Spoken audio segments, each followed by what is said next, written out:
ଆସେନି ପନିକିଟା ସିନା ହେଲେ ଯେମିତି କାଟିବାକୁ ବାଗ ଆଉ ପୁଅ କ'ଣ କରିବ ସବୁବେଳେ କଟା ମାଛ ଆଣିବ କିଣିକି ଆଉ ଗାଡ଼ିଆ ମାଛ ଆଇଲେ ପନିକି ଦରକାର ହଁ ସେଇରେ ମାମା ଝାଉଁ ଭଲ ମାଛ ବାଛେ ଶୀଘ୍ର ପୁରା ବାଛିବ କେତେ ସୁନ୍ଦର ଆଜି ତ କାଲି ତ ସୋମବାର ଖିଆ ହେବନି ଆଜି ଗୋଟେ ଦିନ କାଲି ଗୋଟେ ପିଲା ମୁଁ ଯାଇଥିଲି ଲାଇଭରେ ଜଣେ ପିଲା ମେସେଜ କରିଛନ୍ତି ଆଜି ରବିବାର କ'ଣ ଆଇଁଷ ଖାଇବ ରବିବାର ହେଲା ବହୁତ ଲୋକ ଅଛନ୍ତି ରବିବାର ଖାଉନାହାନ୍ତି ବହୁତ ଲୋକ ଅଛନ୍ତି ଶନିବାର ଖାଉନାହାନ୍ତି ବହୁତ ଲୋକ ଅଛନ୍ତି ସୋମବାର ବି ଖାଉନାହାନ୍ତି ବହୁତ ଜିନିଷ ଏମିତି ଅଛନ୍ତି ସୂର୍ଯ୍ୟଙ୍କ ବାର କହିଲେ ରବିବାର ଗୋଟେ ସୂର୍ଯ୍ୟଙ୍କ ବାର ଆଇଁଷ କ'ଣ ଖାଇବ ସେମିତି ଦେଖିଲେ ସୋମବାର ଗୋଟେ ମହାଦେବଙ୍କ ବାର ମଙ୍ଗଳବାର ମଙ୍ଗଳାଙ୍କ ବାର ବୁଧବାର ବୁଧେଇ ଓଷା ଗୁରୁବାର ଲକ୍ଷ୍ମୀଙ୍କ ବାର ଶୁକ୍ରବାର ସନ୍ତୋଷୀ ମା ଶନିବାର ହେଲା ଶନି ଯୋଉ ଏଟା କ'ଣ ଶନିଦେବଙ୍କର ଆରେ ସବୁବେଳେ ତ ଆମେ ଖାଇବାନି ପୁଣି ଖାଇବା ମାଛ ତ ଖାଇବାକୁ ଭଲ ନୁହଁ ସବୁବେଳେ ଖାଇବା ଭଲ ନୁହଁ ଆମର ତ ସବୁବେଳେ ଆସେନି ପୁଅ ଆସିଲେ ଆମର ମାଛ ଟିକେ ବେଶୀ ଆସେ ଆଉ ସିଏ ଆସିଲା ମାନେ 2.5 କିଲୋ ଲେଖା ଗୋଟେ ବଡ଼ଟେ କିଣି ଆଣିବ ଆଉ ସିଏ ନ ଆସିଲେ ଆମର କମ୍ ମାଛ ଆଉ ଶନିବାର ରବିବାର କାହିଁକି ମାଛଟା ଆମେ ଛାଡ଼ିପାରୁନି ନା ପୁଅ ସେଇ ଟାଇମରେ ଶନିବାର ରବିବାର ବେଶୀ ଆସିବ ଆଇଲା ପରେ ଆଉ ମାଛଟା ଟିକେ ଖାଇବାକୁ ଇଚ୍ଛା ହବ ସବୁ ବାରରେ ଅଛି ସେମିତି ଦେଖିଲେ ପୁରା ଛାଡ଼ି ଦେଇକି ଆମର ଜଣେ ବୋହୂ ମତେ କହିଲେ ମା ଆଉ ଶନିବାରେ ମୋ ମାମା ଛାଡ଼ିଥିଲା କାରଣ ଶନିବାରେ ଖାଇବାଟା ଆଇଁଷ ଭଲ ଜାଣିନ ଶନିଦେବ ଇଏ କରିବେ ଶନି ସପ୍ତାହ ପଡ଼ିଯିବ ତମେ ମାଛଟା ଖାଇଲେ ଭଲ କ'ଣ ଟିକେ କହିଲେ କିଆଣି ସିଏ କ'ଣ ଥିବ ଏମିତି ଆମ କିଛି ନାହିଁ ଆମର ଖାଲି ସୋମବାର ବାରୁ ଆଉ ମାମା ଟିକେ ମଙ୍ଗଳବାର କ'ଣ ଏବେ ବାରୁଛି ତାଙ୍କ ଘରେ ଖାଉନଥିଲେ ସେ ସେଥିପାଇଁ ବାରୁଛି ଆଉ ବାରୁନଥିଲା ଖାଉଥିଲା ଏବେ ଟିକେ ଜବରଦସ୍ତି ଖାଇକି ଖାଇଲା ତାପରେ ଏବେ ଟିକେ କହୁଛି ଟିକେ ବୟସ ହେଇଗଲେ ପୁରୁଣା ହେଇଗଲେଣି ତ ଆଉ କାହା କଥା ଶୁଣୁନି ମାନେ ହେଇଗଲେଣି ନୂଆ ବେଳେ ଆମ କଥା ମାନୁଥିଲା ମଙ୍ଗଳବାର ଖାଏନି ମୁଁ ମା ଦୁର୍ଗାକୁ କାହାକୁ ଗୋଟେ ମାନେ ଜିଦ୍ଦି କରିକି କୋଉ ଜିନିଷଟା କର ବୋଲି ତା କହିବା ଠିକ ନୁହଁ ଯାହା ଖୁସିରେ କେତେ ଦିନ ମଙ୍ଗଳବାର ପାଳିଛି କି ମୁଁ ମା ଦୁର୍ଗାକୁ ବହୁତ ଭଲ ପାଏ ଓଠ କାମୁଡି କାହିଁ ମାଛ କାମୁଡନ୍ତି ସରି ଭୁଲ କହିଲି ମାଛ କାହିଁକି କାଟନ୍ତି କୋଉ ଜିନିଷଟା ପରିଶ୍ରମ ପାଇଲେ ଓଠଟା କାହିଁକି କାମୁଡନ୍ତି ପିଲା କମେଣ୍ଟ ଦିଅ କିନ୍ତୁ ମୋର ଓଠଟା ହାପେ ଚୁନା ମାଛରେ କିଛି ନାହିଁ ଚିପିଦେବେ ପକେଇଦେବେ ମତେ ଟିକେ ପନିର ଥିଲା କିଛି ନାହିଁ ପନିରଟା ଭାଙ୍ଗି ଯାଇଛି ଆଉ ପନିରଟା ଆସିବ ବୋଲି ଆସିନି କ'ଣ ପାଇଁ ନା ଏ ପୁଅ କ'ଣ କରେ ଦେଶୀ ମାଛ କିଣୁ ବଡ଼ ମାଛ କିଣୁ ସେ କାଟିକି ଆଣେ ହେରି ପୋଖରୀ ଧରା ହେଲେ ଆଉ ଇଏ ତ ଗାଁ ପୋଖରୀ ଧରା ହେଇଥିଲା ନନା ଆଣିଥିଲେ ସରିଗଲା ଖାଇବ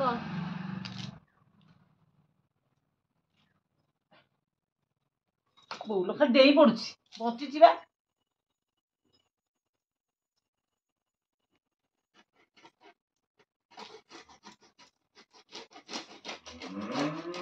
ମାନେ ପ୍ରାୟ ବଞ୍ଚିଲା ମାଛ ତ ମୋ ନାତୁଣୀ ଟିଉସନ ଯାଉନଥିଲା ମାଛ ଦେଖିକି ମୁଁ କହିଲି ଆଇଲେ ସିନା ଖାଇବୁ ରାତିକି ତ ଆଜି ରବିବାର ସେ ଯିବନି ଛୁଟି ଟିକେ ରାତି ବେଳା ସେ ଛୁଟି କରନ୍ତି ଯାହା ଟିକେ ସକାଳେ ପଢ଼ିଦେଇକି ଆସିବୁ ଛୋଟ ପିଲା ଟିକେ ନ ଲାଗିଲେ ପାଠ ବସିଲି ତାକୁ 1 2 ଲେଖେଇଲି ଆଉ 25 30 ଯାଏଁ ଲେଖେଇଲି 1 2 ଲେଖେଇଲି ତା ଦିଦିକି ଆଇଲେ ତା ଦିଦି ଯାଇଥିଲେ ଗାଧେଇ ତା ଦିଦି ଆସିଲା ପରେ ବସିଲେ ମୁଁ ଆଇଲି ତାକୁ ବସେଇକି ଆଇଛି ଆଜ୍ଞା ମାଛ ଦେଖିଲେ ଭଜାରୁ ତାଟିଆ ଧରିକି ବସିବ ଜାତି ଖାଉଛି ଖାଉ କିନ୍ତୁ ପିଲାଟା ଯଦି ସବୁ ଖାଇଦବ ମାସେ ହେଲେ ଯଦି ମୋବାଇଲରେ ଦେଖିଲା ମାଛ ମାମା ମାଛ ଖାଇବି ନା ଜେଜେଙ୍କର ପୁରା ଉଷା ଚୁପ୍ ନା ରହିଯିବ ଆଉ କିଛି ମାଗିବନି ଆମ ନାତୁଣୀ ଭାରି ଅଝଟ ନୁହଁ ପୁଅ ହେଲେ କାଟି ହେଇଥାନ୍ତା ହାତ ମତେ ଏଇ ଫୁଲଟା କାଢିବି ତ କାଢୁଛି ବାଜିଗଲା ଆଉ ଏମିତିଆ ଆମର ଗାଁ ପୋଖରୀ ଧରା ହେଇଥିଲା ଗାଁରେ ଆମର କେତେଟା ପୋଖରୀ ବୋଉ ଆମ ଗାଁରେ ବହୁତ ପୋଖରୀ 5-6ଟା ହଁ 6ଟା ପୋଖରୀ ଆଉ ଛାଡ଼ ଖାଇରେ ଗୋଟେ ଧରା ହେଇଛି ପୁଣି ଆଉ କିଛି ଦିନ ଗଲେ ପୁଣି ଗୋଟେ ଝାଡ଼ା ହବ ଗୋଟେ ସବୁ ଧରା ହେଇଯିବ ସବୁ ଧରିବେ ଆଜ୍ଞା ମାଛ ଗୋଟା ଖାଇନାହାନ୍ତି ଆଇଁଷ ସବୁ ଆଉ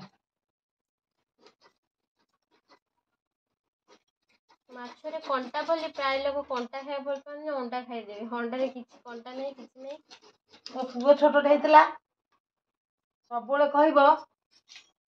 ମୁଁ ପୁରା ଗାଧେଇନି ମାଛ କାଟିଲେ ମୋର ତ ଗାଈ ଗୋରୁ କାମ ସରିଲେ 8ଟା ପରେ ହେଲେ 9ଟା ବାଜିଲେ ବୋଧେ।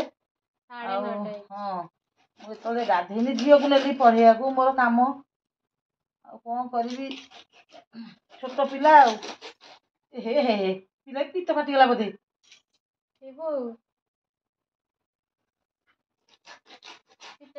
ନା ପିତ ଫାଟିଗଲା ପିଲା ପିତ ଫାଟିଲେ ବି ପିତ ଲାଗିବନି। ମୁଁ ତାକୁ କ'ଣ କରିଛି ଫାଟିଗଲା ମୁଁ ତାକୁ ଆଉଠାଇ ଯାଇ ବାଛିବି। ମୁଁ ତାକୁ ଲାଗିନି ଏଠି ଆଉ ବସିବନି ପିଲେ ପିତ ବୋଧେ ଫାଟିଗଲା ମତେ କାଟି ଆସୁନି ଟିକେ ଥିଲେ ତ ନା ନା ମାଛ କିଛି ହବନି ପିଲା ଅଛି ଅଛି ପିତ ହଁ ଏଟା ଫୁଟିଏଟା କଟାକଟି ଭାରି ଦେଖିଲେ ଖାଇବାକୁ ଇଚ୍ଛା ମାଲୋ ଦେଇଦେ ସେଉଠୁ ଉପରୁ ଦେଇଦେ ଇଟା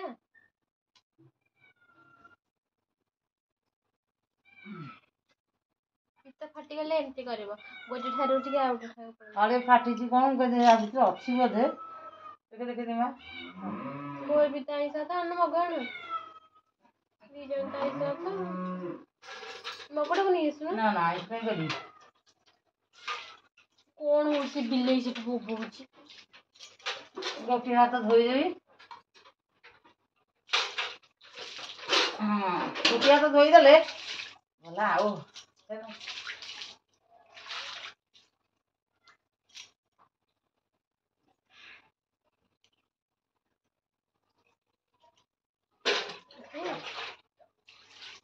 ନା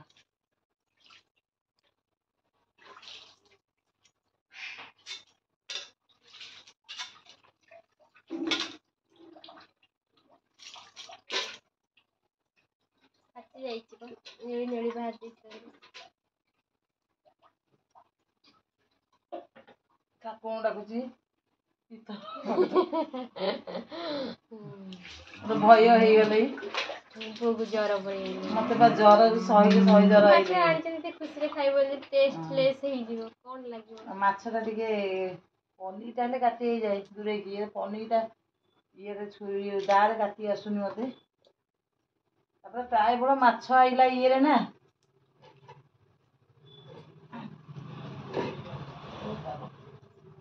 ଗୋଟେ ଗାଡ଼ିଆ ପିଡ଼ା ଧରା ହେଲେ ପ୍ରାୟ ଚୁନା ମାଛ ଆସେ ଏଥରକ ବେଶୀ ଟିକେ ବଡ଼ ମାଛ ପଳେଇଛି ଆଉ ଆମର ସାଡ଼ୁ ଆମର ପୁଅ ଆଣେ ହେରି ମାଛ କିଣିକି ଆଉ ସେ ତ ସବୁବେଳେ ଆଜି କୋଉଠି ଗୋଟେ ଆଣିବ ଆଉ ଇଟାଟା ହବନି ଆଉ ବୁଲେଇ ଦେଲ ନା ନା ନା କାଳେ ପିତା ଲାଗିବ ନା ବୁଲେଇ ଦଉନ ଟିକେ ପାଣି ପକେଇକି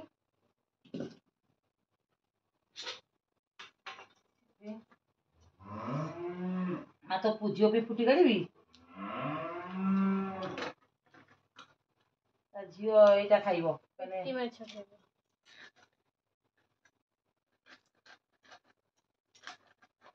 ଆଜି ସବୁ କାହା ଘରେ କ'ଣ ହେଇଛି ମାଛ କାହା ଘରେ ମାଛ ହେଇଥିବ କାହା ଘରେ ଚିକେନ୍ କାହା ଘରେ ମଟନ୍ କାହା ଘରେ ଅଣ୍ଡା ଯେତିକି ଯାହାର ଯେତିକି ଅଛି ସେ ସେତିକି ପରେ ନିହାତି ଟିକେ ଆଜି ଖାଇବ ପୁରା ଖୁସି ଥାଏ ଆଉ ନାତୁଣୀ ଏଇଟା ଖାଇବ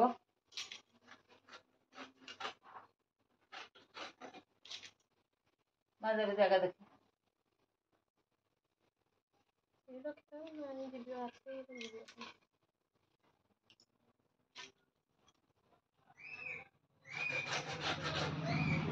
ପାଣି ତାତିଲାଣି ଚାଉଳ ପଡ଼ିବ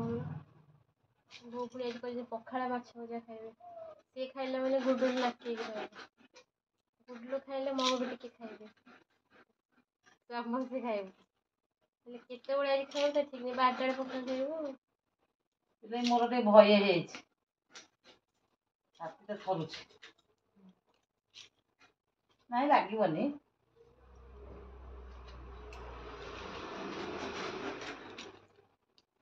ବଡ଼ ହଉ ସାନ ହଉ ଗୋଟେ ଭୁଲ କାମ କଲେ ଏଇଟା ଟିକେ ଭୟ ଲାଗେ କାଟି ହଉନି ବାଗ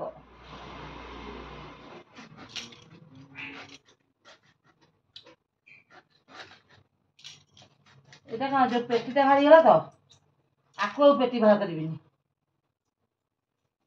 ଆଜି କ'ଣ ବାହାରିଗଲା ତାପରେ